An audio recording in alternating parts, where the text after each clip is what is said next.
جناب صدیق اکبر رضی اللہ تعالیٰ عنہ کی ریاست اور خلافت کے حوالے سے، خدمت خلق کے حوالے سے اس کا رہا تھا. تو دوسرا جو پوائنٹ میرے ذہن میں ہے وہ یہ ہے کہ اللہ کے رسول نے فرمایا بنی اسرائیل کے نبی بنی اسرائیل کی حکومت فرماتے تھے. کیا کرتے تھے؟ اقتدار بنی اسرائیل کا اللہ کے نبیوں کے پاس ہوتا تھا. حضور کی آمد سے پہلے دنیا کے اندر نظام بادشاہی دو تھے.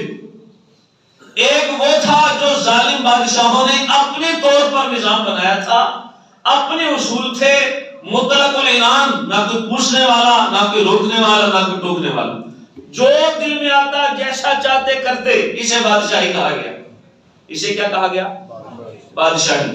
مطلق العنان دو نظام تھے ریاست میں ملک کو چلانے کے لیے. دو نظام، ایک جس کا جو جی جہاں قانون بنایا طاقت کے بلبوتے پر بادشاہ بن گیا، اسے بادشاہی کہا گیا.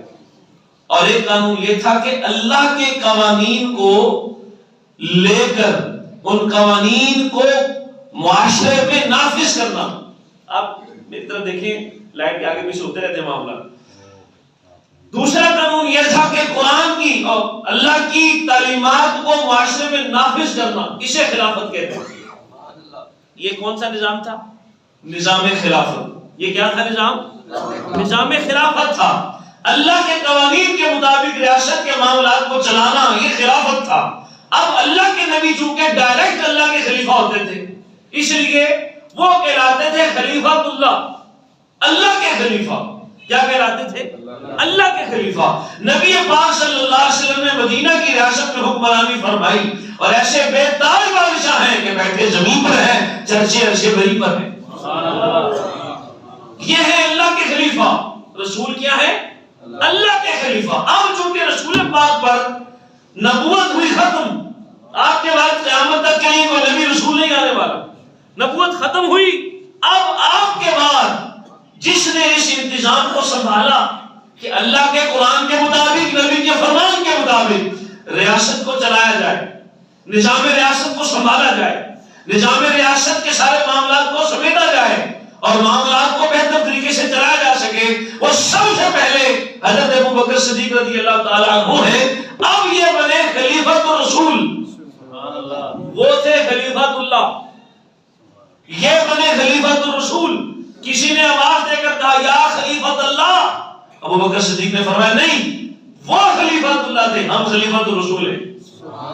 ہمیں خلیفۃ اللہ نہیں کہنا، ہم خلیفۃ الرسول ہیں. اور کام وہی ہے جو اس وقت ریاست کا نظام چلانے کے لیے نبیوں نے کیا تھا. نبیوں کے بعد ریاست کا نظام چلانے کے لیے خلافت کا کام ابو بکر صدیق رضی اللہ تعالیٰ عنہ نے کیا، بعد میں عمر فاروق نے کیا، بعد میں عثمان غنی نے کیا، بعد میں مولانا حیدر کرار شیر خدا رضی اللہ عنہ نے کیا. خلافت کا نظام کیا ہے؟ سیاست کسے کہتے ہیں؟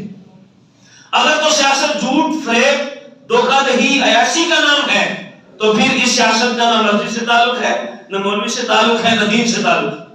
اور اگر سیاست یہ ہے کہ نظام ریاست کو چلایا جائے، اگر سیاست یہ ہے کہ نظام ریاست کو اچھے طریقے سے لے کر چلا جائے، ہر کسی کی جائز اور بنیادی ضروریات کو پورا کیا جائے، معاشرے کی اکانومی، ملک کی معاشی حالت کو بہتر بنایا جائے، اگر سیاست اس کا نام ہے، خدا کی قسم اٹھا کر قرآن و حدیث کا سہارا لے کر کہہ رہا ہوں، اگر سیاست اس چیز کا نام ہے تو سب سے بڑا سیاستدان مدنی آقا مدینے کے سلطان تھے. اور ایسی سیاست کی کہ آج کے ہر مسلم کہتے ہیں اللہ کے رسول صلی اللہ علیہ وسلم آج اگر دنیا میں تشریف لے آئے تو دنیا کے سارے معاملات اور فسادات ختم ہو جائے اور دنیا امن کا گہوارہ بن جائے. اگر یہ سیاست ہے کہ نظام ریاست کو چلانا ہے تو پھر سیاستدان وہی تھے. لوگ کہتے ہیں مسجد میں سیاست نہیں ہونی چاہیے. میں نے کہا جب سے سیاست مسجد سے باہر گئی ہے تب سے ملک کا بیڑا غرق ہو رہا ہے. لوگ کہتے ہیں سیاست کا مولویوں سے کیا کام، لوگ کہتے ہیں سیاست کا دین سے کیا کام ہے. میں نے کہا دین میں جب تک سیاست رہی ہے اور سیاست جب تک دین کے مطابق رہی ہے تب تک ملک اور قوم خوشحالیاں مانتے رہے ہیں. اور جب یہ جدا ہو گئی ہے، علامہ اقبال نے کہا جدا ہو دی سیاست سے تو رہ جاتی ہے چنگیزی. وہ مفکر اسلام تھا، وہ مفکر پاکستان تھا، اس نے ایسے نہیں نتیجہ نکالا جدا ہو دین سیاست سے تو رہ جاتی ہے چنگیزی، اگر دین سیاست سے اور سیاست دین سے جدا ہو جائے تو صرف اور صرف ظلم کا نام بچتا ہے. جیسے چنگیز خان نے مسلمانوں کی گردنیں اڑا کر کھوپڑیوں سے مینار بنائے تھے، آج اسی طریقے سے ظلم و ستم کا بازار گرم کرتے ہوئے اپنی مانیوں کے ساتھ جس پر بس چلتا ہے قتل و غارت کا بازار گرم کر دیا جاتا ہے. یہ وجہ ہے کہ جدا ہو دین سیاست سے تو رہ جاتی ہے چنگیزی. اگر یہ معیار ہے سیاست کا کہ ملک اچھے طریقے سے چلایا جائے تو پھر ملک چلانا سیکھو ابو بکر صدیق سے. اگر یہ سیاست کا معیار ہے کہ ملک کیسے چلایا جائے، تیرے پاس 4 صوبے ہیں، ان کے پاس 36 صوبے تھے، تیرے پاس کتنا رقبہ ہے پاکستان کا؟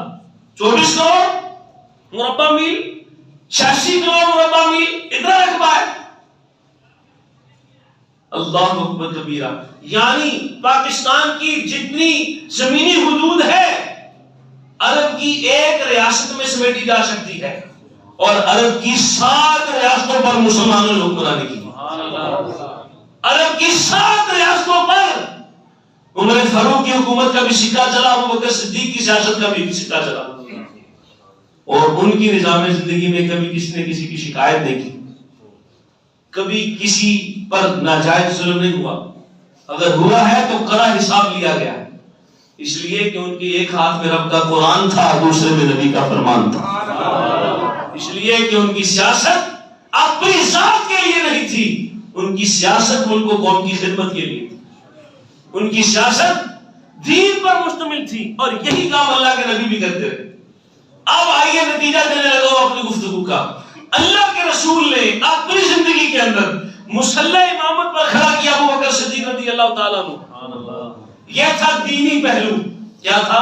دینی پہلو. اور یہ ان لوگوں کے منہ پر بھی تماچا ہے جو صدیق اکبر علی کے خلاف بغاوت کے علم بلند کیے ہوئے ہیں اور جھنڈے بلند کرتے ہیں کہ علی نے صدیق نے علی سے خلافت چھین لی تھی. علی جیسے حیدر کرار ہو تو خلافت چھین جائے، ایسا کیسے ہو سکتا ہے؟ جب مشاورت ہوئی خلافت صدیق اکبر کے لیے تو مولا علی کائنات نے پتہ کیا جملہ ارشاد فرمایا تھا؟ وہ بس کہ ادھر سبحان اللہ. جملہ علی پاک کا سنو، اپنے کلیجے ٹھنڈے کرو، اور نتیجہ اپنے ملک کی بنیاد پر بھی دے رہا ہوں. مولا کائنات نے فرمایا اس شخص کو میں اپنے دنیا کا امام کیوں نہ بناؤں. سنا ذرا غور سے سننا، یہ جملے غور سے سننا، دل کی تختی پہ لکھنا. مولا کائنات کا جملہ کتنا عظیم ہے. پوچھا بتائیے صدیق اکبر رضی اللہ تعالیٰ عنہ کو پہلا خلیفہ نامزد ہونا چاہیے کہ نہیں ہونا چاہیے؟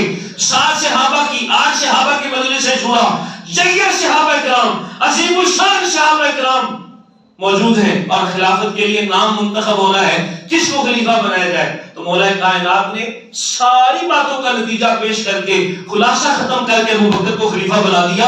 کیسے بنایا؟ کہا جس شخص کو اللہ نے نبی کی امامت کا مصلی دیا ہے، اور جس شخص کو نبی نے ہمارے دین کا امام بنایا ہے، علی اس کو اپنی دنیا کا بھی امام بناتا ہے.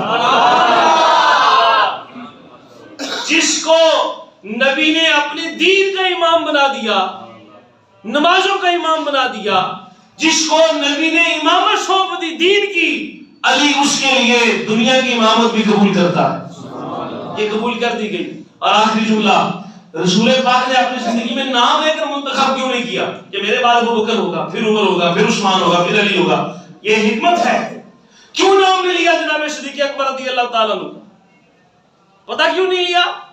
اس لیے کہ اگر منتخب کر دیتے تو اجتماعی کیفیت لوگوں کا حق انتخاب چھن جاتا. میرے جملے تھوڑے مشکل ہیں، میں سوکھے کر رہا ہوں. مسلمان جس کو اپنی مرضی سے منتخب کرنا چاہے یہ ان کا اختیار ہے. اگر نبی اپنی مرضی سے کسی کو مقرر کر دیتے تو امت کا یہ اختیار ختم ہو جاتا. نبی نے نام لے کر صدیق کو منتخب کس لیے نہیں کیا کہ لوگ جس کو چاہیں گے اپنی دنیا کا امام منتخب کر لیں گے، جس کو چاہیں گے اپنا سلیکٹ کر لیں گے امام، جس کو چاہیں گے اپنی دنیا کی امامت سونپ دیں گے. انہیں جس پر اعتماد ہوگا اس کو سیاست کے سپرد کر دیں گے، سیاست اس کے سپرد کر دیں گے. جب نبی پاک نے ابو بکر کا نام لے کر کسی ایک کو منتخب نہیں کیا تاکہ قوم منتخب کرے، اپنے لیے کون سے بندے منتخب کر رہی؟ خلافت کے لیے منتخب کیا صدیق اکبر کو صحابہ نے، کیا دیکھ کر؟ اس لیے کہ اس کا قرب میرے نبی کے ساتھ ہے، اس لیے کہ یہ دین کا محافظ ہے، اس لیے کہ یہ دین پر عمل کرے گا، اس لیے کہ یہ خوشحالی لائے گا، اس لیے کہ یہ ملک و قوم کا بہترین نظام چلائے گا، اس لیے صحابہ کرام نے ابو بکر کو منتخب کیا۔ آج تکڑی و ترازو تیرے ہاتھ میں ہے، تو نے جس بندے کو منتخب کرنا ہے، نبی پاک نے سلیکٹ کر کے نہیں دیا، بلکہ لوگوں کو کہا کہ اپنا الیکٹ کرو، منتخب کرو، اپنے لیے آپ نے انتخاب کرنا ہے۔ تو ابو بکر صدیق کی یہ سیرت اور میرے نبی کا یہ پہلو ہمارے لیے پیغام ہے کہ ہم نے اپنے لیے بندہ وہ منتخب کرنا ہے جو ہمارے دین کا بھی محافظ ہو، ہمارے دنیا کا بھی محافظ ہو۔ اللہ تعالیٰ میرے صدیق پر کرو رحمت نازل فرمائے۔ وما علیہ الا البلاغ۔